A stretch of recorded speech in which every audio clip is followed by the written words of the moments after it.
Being diagnosed with cancer is probably the toughest thing many people will go through. And that's something that happened to Loren at such a young age, newly married. And she shares what got her through. This is a very raw, honest interview that I think anyone who's ever been sick will be encouraged by. This is Loren with what got her through her cancer battle. Loren, great that you can join us today and chat about health. You were a little bit unwell even last week. Yeah, just a cold. But I think that's something they're annoying. Yeah, everyone can relate to. for sure. And I think especially like post-COVID world, you feel like a cold, you have to hide away a bit more than just push through and go to work like you used to. Yeah, you're more aware of trying to keep it to yourself, I guess. Yeah, definitely. Yeah. But still, even a cold is not fun. No. What do you do to get through, those just days you're not feeling great? I sleep a lot. I like sleep as the best remedy for me. Just curl up in bed and rest. I'm funny, I'm a coffee drinker, but when I feel sick, I'll only drink tea. Don't know why, that my brain has gone that way, but I become a tea person every time I have a cold, which is funny. And I like some soup, just like chicken noodle soup. Something comforting. Yeah.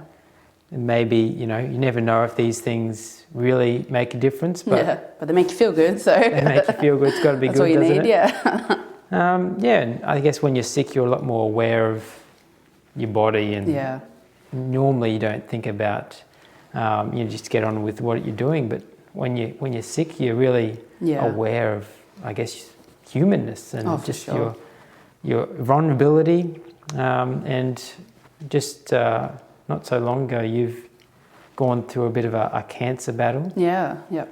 Tell me about the early stages of becoming aware of that. Yeah. So it was an interesting journey because in hindsight, I was probably sick longer than I realised I was sick. So it's kind of in reflection, now that I know what symptoms were, you could probably look back and go, oh, I probably had it back here, sort of thing, which is a weird thing to realise, because it's partly like, okay, well, it's helpful for know if there's ever a next time I might catch it earlier. But it's also like, you got to try not to be like, well, I should have, I can't believe I didn't, would it have been different? But I know for me, so I had Hodgkin's lymphoma, and for lymphomas, there's a lot of, I guess it's like immune system it'll attack, like your spleen can be a big part of it because it processes your blood. So you can just feel run down, and I just felt run down a lot, and I wanted to go to bed early, and I rested a lot. I got sick pretty easy all the time. And these things can just happen to people. Like if you're tired, it doesn't mean you have cancer. So I think that was tricky. And then a key thing for me was I started getting, it probably was a fever, but I never checked my temperature. But like, I wasn't warm, I was cold. I'd just be like freezing cold. It was just like every now and then, it would just be random, but it wouldn't be in the middle of winter. It'd be, I don't know, spring or something. And all of a sudden I'm like, I need to put on 10 layers and hop in bed with 10 covers and get warm because I feel freezing. And I thought something was wrong. Like maybe, I don't know, am I getting sick or something? But I don't know. Never thought to check my temperature, because in my brain, a fever, you always feel hot. So I think I probably could have clued onto it earlier if I'd taken that symptom probably a bit more seriously. Would this have been weeks or months? Months before. This would have been, I was diagnosed in August of 2021, and I was getting these shivers back in probably June the year before. So like over a year before, getting random things where I'd just be like, oh, I don't know. That's unusual. Yeah, just probably my own kind of going, oh, I don't know, doesn't seem that bad. So, which it should, but it's so just funny. These little things that weren't, you weren't stopped from doing too much. No, and I think that's why it's funny. Like, it's more annoying. Yeah, and it's easy. And I think, it was the COVID world as well. So I think, that was like 2020. I was like, every time, maybe this is it. Now I've got it. Because I think everyone was waiting for their first experience of that. And obviously for some people that was really bad. For some people it wasn't so much an impact. So it's an interesting world to be sick in. What made you go and get it checked out? Lymph nodes in my neck. Actually, no, I was going to the doctor for other reasons that in hindsight may have been linked. I was having a lot of gut issues and just seemed to be progressively reacting to more and more foods. And I was actually looking into a diagnosis of endometriosis, which is like part of your reproductive system, because I have siblings that have it. So I was like, oh, maybe that's what's going on, because they had similar symptoms. So I was actually going to the doctor for that. And I had swollen lymph nodes in my neck. And I'd have them before, and your lymph nodes are meant to swell. Like, I think, don't want people to panic when they hear this, but your lymph nodes, that's what they do, is you get a cold and they might swell. You get an earache, you get a toothache, and that's what they do, is they process blood and they kind of go up and down. And so I'd had swollen lymph nodes before. I'd even had a biopsy of one a few years prior, and they just said, oh, it's reactive. You probably had a cold or a toothache, I don't know. So I didn't think much of it. But then, so they were in one side and then they popped up on the other side. And I guess, but I had that moment of, I don't think it's meant to spread. So while I was at the doctor, I went, hey, while I'm here, could I just get maybe like a form to go get an ultrasound or a biopsy, or just something to get these checked out a bit more. So that kind of started that ball rolling, and then it went very fast. Wow. Tell me about the moment where you got the news, this is more serious than you first thought. Yeah, I think probably before I got the official news, but the first moment I realised what it could be was I'd had an initial biopsy, and then which was just like a very fine needle one that they just do down at like a scan place. And then the doctor sent like a letter saying, hey, we want to get a further biopsy. And the form said Hodgkin's not excluded. And I think that was the first time I went, hold on, what? Could this be something bigger than I thought? So, and I remember sitting outside my house. I wanted to be outside, and I was sitting outside the house, just like leaning on the back wall, just like crying. And my husband comes home and finds me. He's like, are you okay? I was like, yeah, I don't know what's going on. And it's good. I find it good in this way that I can, even prior to my cancer journey, can be a bit of a hypochondriac. Like I can go, this is happening. Oh, it's going to be massive and a big issue. Yeah. So in that instance, he kind of talked me back down. Hey, let's not panic before we need to, which probably was good. But then, I got the core biopsy done, which is like in hospital, they take a bigger chunk out. And then, I was actually at home, and the haematologist from the hospital called me. She did apologise for telling me over the phone, because I did have an appointment coming up in a few days, but she said, I'd rather tell you sooner rather than later, because you're going to have some more tests, and I don't want you to be wondering why you're doing those tests. So while some people might not appreciate that, I did actually appreciate phone call version, because then I was in my own home the second it ended, rather than having to travel home. But so she told me over the phone, I have to let you know that you do have Hodgkin's lymphoma. And it's wild, because I remember, I guess with any sort of big, hard news, you can go into, disbelief, shock, processing grief. And I remember for days after, I checked my call log to make sure I got that call, because my brain went, what if I made it up? What if in the waiting and my anxiety, I came up with it and it didn't actually happen? Like, I think I just felt so like, surely not. This can't be real, which is wild. And it's like, hard news is horrendous, because then you've got to call all the people you love and share something that's going to break their heart. And it's like, you don't want to have to do that after you're already reeling. So it's pretty rough. To make it funny, I got the call, I was in laundry. My husband was on the toilet.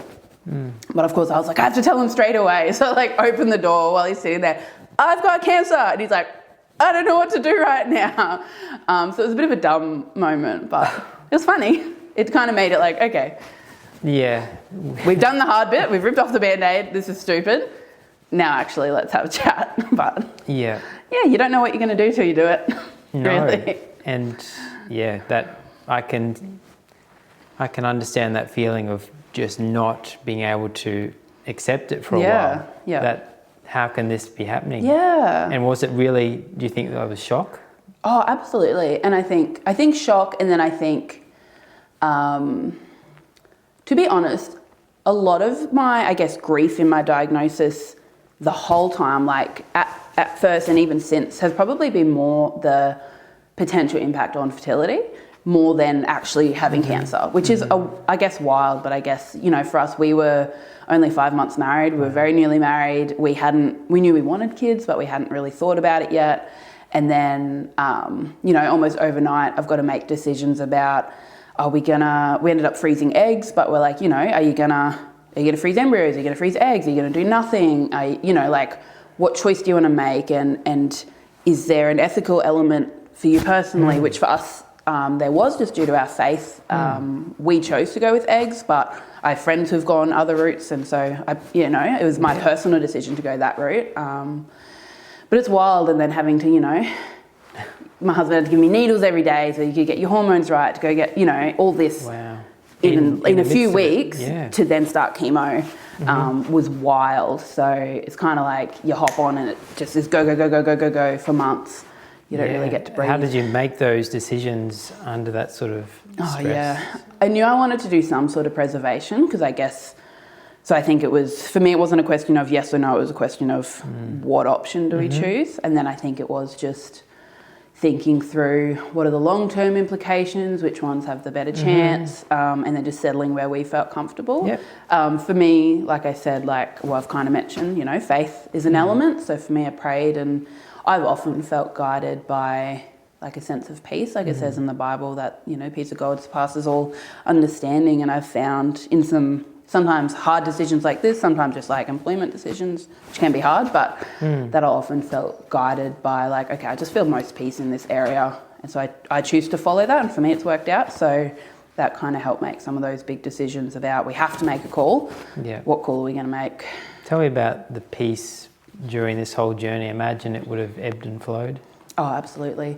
Like, it's an interesting one because at the time, I probably didn't feel much peace, like, to be honest. And it's tricky because I think especially people of faith, but just people in general, some people seem to be able to go through journeys like cancer and be so positive all the time. And then because I didn't feel positive, I then also felt guilty on top of being sick and fighting for my life. I also felt somehow guilty that I was doing it wrong and I should be happier and I should be more peaceful and more positive, which is a weird thing to try and process on top of actually just trying to be well. So I actually, probably really struggled with feeling peace. I felt anger a lot. I remember I was at the PA hospital in Brisbane, and they've got like a garden, like an atrium in the middle on the ground floor. And I spent a lot of time staying in hospital, especially in December of 2021. And nearly every day I'd go down to sit in the garden just to feel like I owned myself rather than being stuck, in a room where people come and check on you every few hours.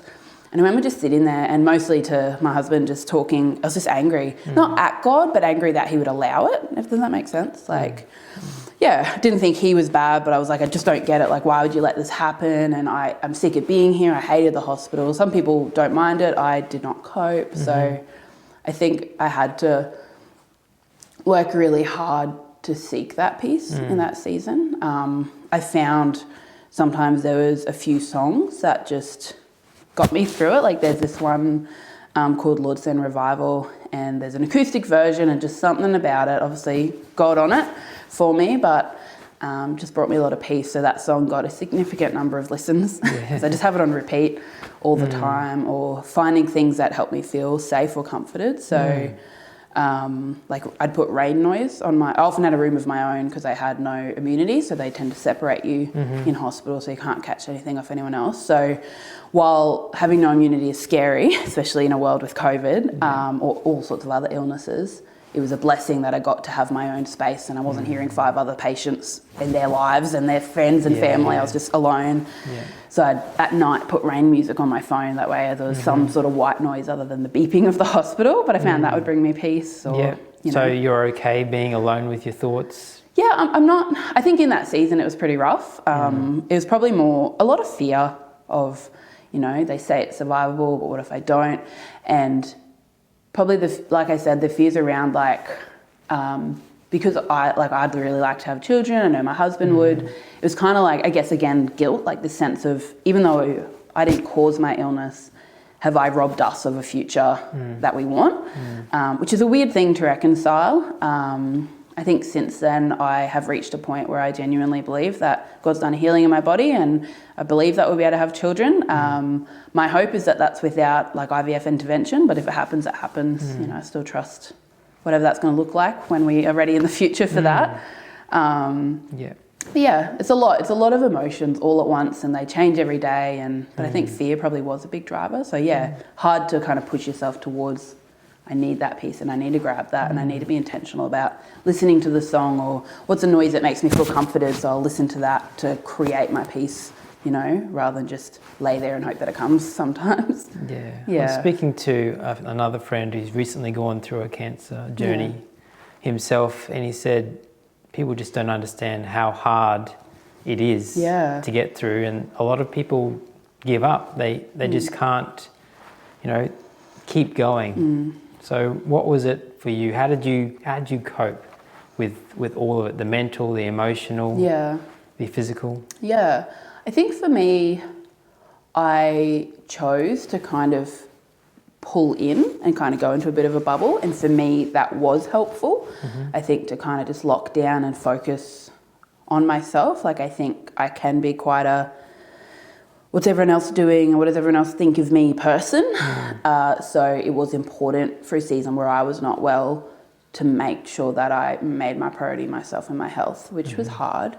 But I guess that helped to kind of pull in, and then that helped me to identify who are the few people that I feel really comfortable and safe with, and that I guess helped me, you know, having those people come over or give me a call, or my sisters and I would just do like a FaceTime and just like play games just to kind of have company sort of thing. So I think, like it can be really hard, but I think finding the few things, like I said, that make you feel good or that you can kind of do to protect your own peace and draw from that. What kind of things did people do or say that were most helpful during that time?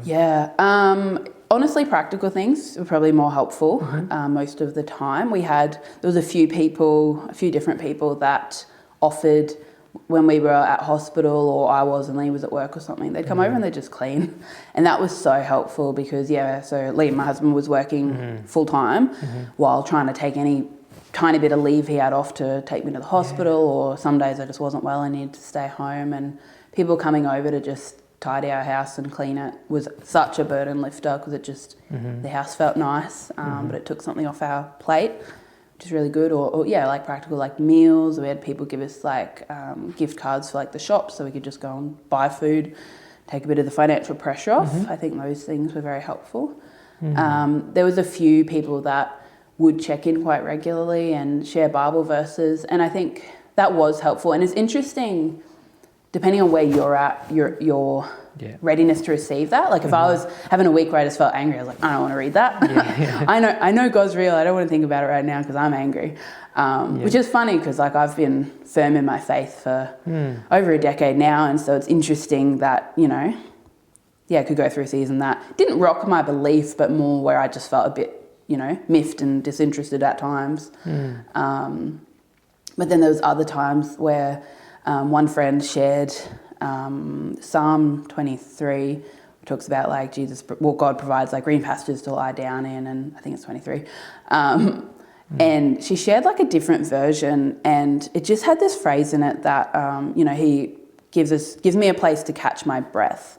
And I think that hit me of, okay, this is all insane, and it has been a roller coaster from the second I found out I was sick, but you know, God gives me a space to pause and catch my breath. And I think things like that were very helpful. Like it helped me to go, like I was home or I was at hospital. Like I didn't really go anywhere else because I was too worried I'd catch something.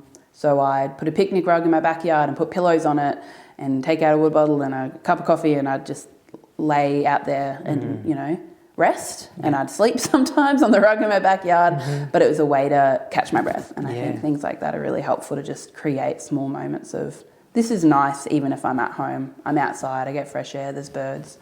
So I imagine the mental battle was, you know, such a big thing, as big as the physical battle. Yeah, definitely. And it sounds like, you know, songs and those phrases, those verses to bring you back to just a calm sort of place. Was that the key to winning the mental battle? I think so. I think just, you know, I didn't necessarily feel, you know, like hope or positive, like, you know, all built up, but I think just that reminder of I am loved and I am held, and worst case scenario, if I die, I'll go to heaven. You know, like trying to find comfort in in my faith and in the ultimate, like, you know, like I could be comforted and loved and know that I'm loved even in the midst of everything was helpful. Yeah. I imagine you would have thought more about, you know, the frailty, the shortness of life. Yeah. Did you grow in that area of being okay with death? Yeah, I don't know. I think not in the way that I thought I would, but more in terms of reflecting on, I guess, the blessing for me and my belief in salvation was kind of, I don't know, kind of a shift of what I expect from God, more so than feeling, I don't know, like talking about how I felt often quite angry when I was sitting in the garden, all that sort of thing, and just kind of the sense of, if I believe that Jesus died for me and that I receive salvation from, you know, all my mess and brokenness and I get to be in freedom in heaven one day, God doesn't owe me anything else. He doesn't even owe me that, but, you know, like he doesn't owe me health. He doesn't owe me happiness. He doesn't owe me everything being nice, but he often blesses us with those things. And I think it was more just a shift of like, God doesn't owe me those things, but wow, he blesses me with, you know, a husband who loves me, people who come clean, people who bless us, family, community, now health, you know, like I get colds, but I don't have cancer anymore, which is awesome. So I think probably just a shift in my perspective of, do I feel like I have to receive things to be happy, or can I actually just be content with what I've got? Yeah, it was probably more the processing of it, yeah. Was there a time where you realised you were going to get over this, you're going to get through it? Probably not until, I don't know, it was a weird time. I got told that I was in remission in January of 2022. And I remember, my dad had taken me to that appointment and I went in to see the doctor alone because I wanted to call my husband. I want him and me to hear it first. So the doctor tells me, yep, your scan's clear, you're in remission. I still had chemo to do though. Like I still had another 2 months of chemo because they do like to finish the like treatment regime that they've come up with. And so I remember I just went, okay, walk out to my dad. Yeah, I'm in remission. Let's go to chemo. And he's like, had to stop me in the hallway and he's like, this is a really big deal. Gave me a hug. He was really happy. And I think it was funny, like in that moment, I think because I still had treatment, I was like, okay, well, just kind of head down, get it done sort of vibe. And then I remember my last day of treatment, I did cry. Like I was okay in the hospital and then we walked out to the car park and I remember just standing at the car and I just started crying of like, it's done, you know, which is huge. And, you know, still have appointments and follow-ups and blood tests and all that sort of stuff. But yeah, it was wild to kind of have that, probably not until the very end that I went, oh, it's done. I did it.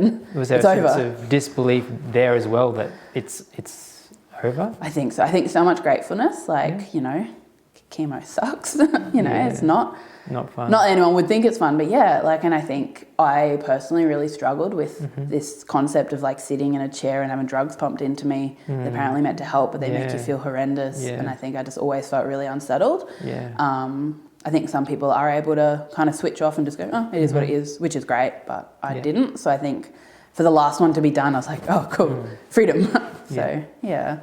So what's your attitude towards health now? Yeah. Do you think there's much we can do to control it, or do you think it's outside our control?